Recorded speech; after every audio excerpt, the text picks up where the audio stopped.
नमस्कार, मैं कमलेश कबीर आपका एक बार फिर स्वागत करता हूं इस नए एपिसोड में। आज के इस एपिसोड में हम बात करने वाले हैं बिहार की राजनीति की। वैसे तो बरसों से हम बात कर सकते हैं 3 दशक से बिहार की राजनीति में एक तरफा राज किया है लालू प्रसाद यादव और नीतीश कुमार ने। नीतीश कुमार आपको पता है बेहद चालाक किस्म के राजनीतिज्ञ, लगातार जिनके ऊपर पलटूराम या दल बदलू नेता का एक परफेक्ट टैग लगा हुआ है, इस वक्त भारतीय जनता पार्टी के साथ। इसके उलट लालू प्रसाद यादव कैसे एक गरीब घर से पैदा हुए और उसके बाद आज उनकी करोड़ों की संपत्ति, और इसके बीच में लालू प्रसाद यादव की राजनीति पे जो गहरा धब्बा लगा वो था चारा घोटाला। चारा घोटाले में लालू प्रसाद यादव सजा याफ्ता है। तो ऐसी स्थिति में अगर उनको भ्रष्टाचारी कहें तो कोई ज़्यादा बड़ी बात नहीं है, लेकिन इस बीच उनके दोनों बेटे तेजस्वी यादव और तेज प्रताप यादव, लालू प्रसाद यादव ने अपने पूरे परिवार को राजनीति में आगे बढ़ने का, या हम कहें कि एक पूरा अवसर दिया। तेज प्रताप यादव वो ज़्यादा नहीं चल पाए क्योंकि वो एक अलग किस्म के इंसान है, राजनीति के कम,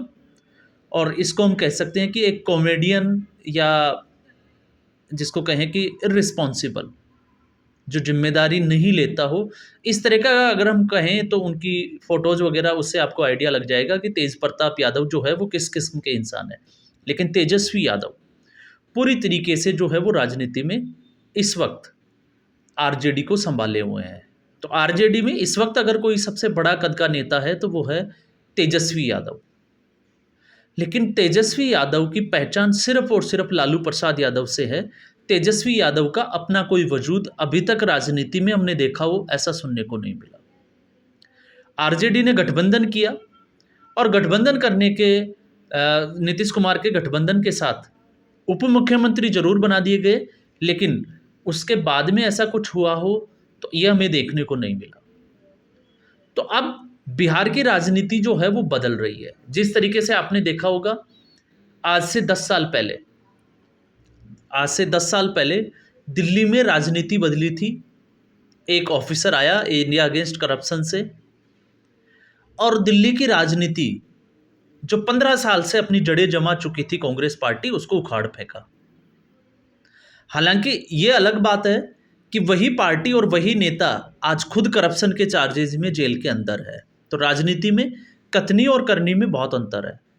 लेकिन यहाँ पे हम बात कर रहे हैं बिहार की, तो बिहार की राजनीति में भी ऐसा लगने लगा है कि वहाँ पे भी अब जो है वो राजनीतिक परिवर्तन देखने को मिलेगा, और उसके पीछे की कहानी है प्रशांत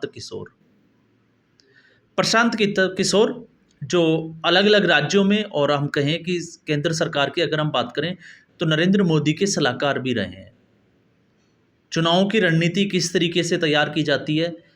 अगर प्रशांत किशोर से अगर अच्छा कोई इस बात अगर नाम ले तो शायद ही कोई ढूंढने से मिलेगा। लेकिन प्रशांत किशोर इस वक्त जो है वो बिहार में गांव-गांव जो है वो सभाएं कर रहे हैं, पैदल मार्च कर रहे हैं, और लोगों को सीधे तौर से आपने देखा होगा, अगर उनके बोलने की कला की अगर हम बात करें तो वो सीधे तौर से लोगों को भी अटैक करने से नहीं चूक रहे। वो सभा में सीधे तौर से कहते हुए पाए जाते हैं कि आप लोगों ने जो है वो किस तरह की सरकार चुनी है, आपकी कमियां क्या है। लेकिन इस बार आपको पता होगा इस वक्त प्रशांत किशोर जो है वो राष्ट्रीय स्तर के मीडिया में बने हुए हैं, और उसके पीछे की कहानी यह है कि 2 अक्टूबर को जिस दिन गांधी जयंती है उस दिन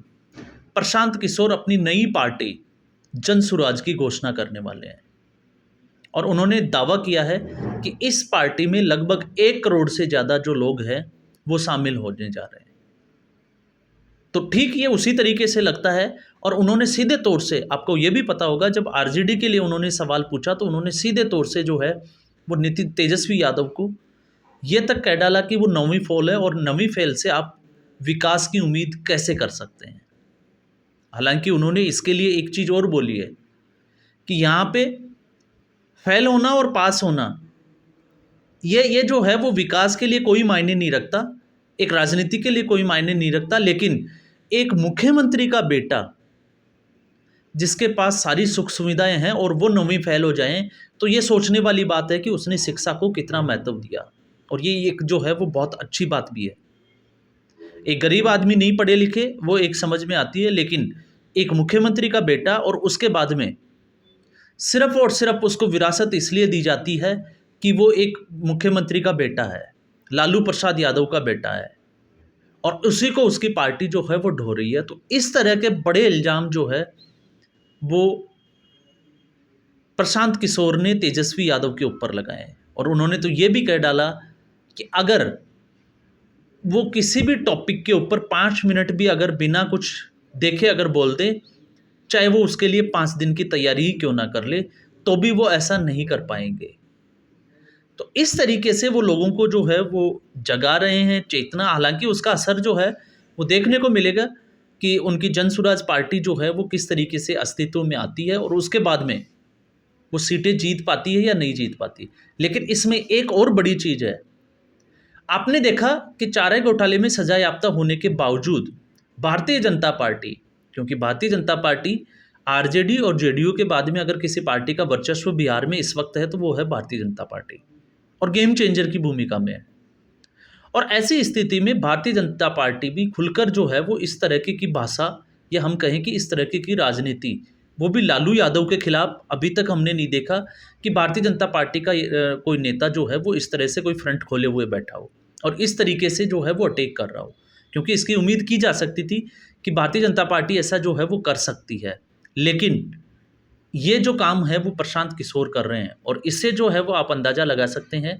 कि प्रशांत किशोर आने वाले समय में लालू प्रसाद यादव की पार्टी आरजेडी के लिए ही नहीं, नीतीश कुमार और भारतीय जनता पार्टी के लिए भी बहुत बड़ी चुनौती बनने वाले हैं। ठीक उसी तरीके से जिस तरीके से आम आदमी पार्टी का जो है वो जन्म हुआ, और उसके बाद में किस तरीके से आम आदमी पार्टी ने जो है वो कांग्रेस पार्टी से सत्ता छीनी, और उसके बाद में हमने ये भी देखा कि दिल्ली में भारतीय जनता पार्टी को भी जो है वो सीटें ना के बराबर मिली। पहली बार हालांकि जो है वो सिंगल लार्जेस्ट पार्टी रही, लेकिन उसके बाद में भारतीय जनता पार्टी भी विधानसभा में कुछ ज़्यादा खास कर पाई वो ये हमें देखने को नहीं मिला। जबकि इस वक्त जो है वो आम आदमी पार्टी की स्थिति जो है वो बैकफुट पे जरूर है। उसके पीछे के कारण जो है वो भ्रष्टाचार के मुद्दे, या हम कहें कि आम आदमी पार्टी के बड़े नेताओं की गिरफ्तारी, ये एक जो है वो मुद्दा हो सकता है। लेकिन इस वक्त बिहार का जो मुद्दा बना हुआ है, आपने देखा होगा पिछले कुछ दिनों से पुल गिर रहे हैं और बहुत सारी जो समस्याएं हैं वो बिहार में देखी जा रही है, और उसका इल्ज़ाम सीधे तौर से जो है वो चाहे वो आरजेडी हो चाहे नीतीश कुमार, इन दोनों की जुगलबंदी को ही जो है वो लगाई जा रही है। तो ऐसी स्थिति में भारतीय जनता पार्टी अगर ये सोचती है कि उसके लिए कुछ अच्छा होने वाला है तो उसके लिए भी ये चुनौती है। लेकिन आरजेडी के लिए आने वाले दिनों में जिस तरीके से तेजस्वी यादव के खिलाफ प्रशांत किशोर ने एक मोर्चा खोला हुआ है, और अगर जन स्वराज अपने मिशन में फिट बैठती है, कामयाब होती है लोगों को जगाने में, तो उसके बाद में तेजस्वी यादव की राजनीति जो है वो कहीं ना कहीं खतरे में ज़रूर पड़ जाएगी। और उसके पीछे एक वजह और होगी, लैंड फॉर जॉब्स में तेजस्वी यादव जो है वो पहले ही घोटाले के उसमें उनके खिलाफ जो है वो चार्जशीट पेश हो चुकी है, लगातार उनसे पूछताछ की जा रही है। तो ऐसी स्थिति में आने वाले समय में और चुनावों से पहले प्रशांत किशोर का एक्टिवेट हो जाना और सिर्फ राज्य स्तर की राजनीति में इस वक्त जो है वो अग्रेसिव होना, ये दिखाता है कि आने वाले समय में बिहार की राजनीति में भी बहुत कुछ परिवर्तन देखने को मिल सकता है। आज के एपिसोड में बस इतना ही। उम्मीद करूंगा ये एपिसोड वीडियो आपको पसंद आया होगा। वीडियो को लाइक करें, शेयर करें, चैनल ज़रूर सब्सक्राइब करें। धन्यवाद।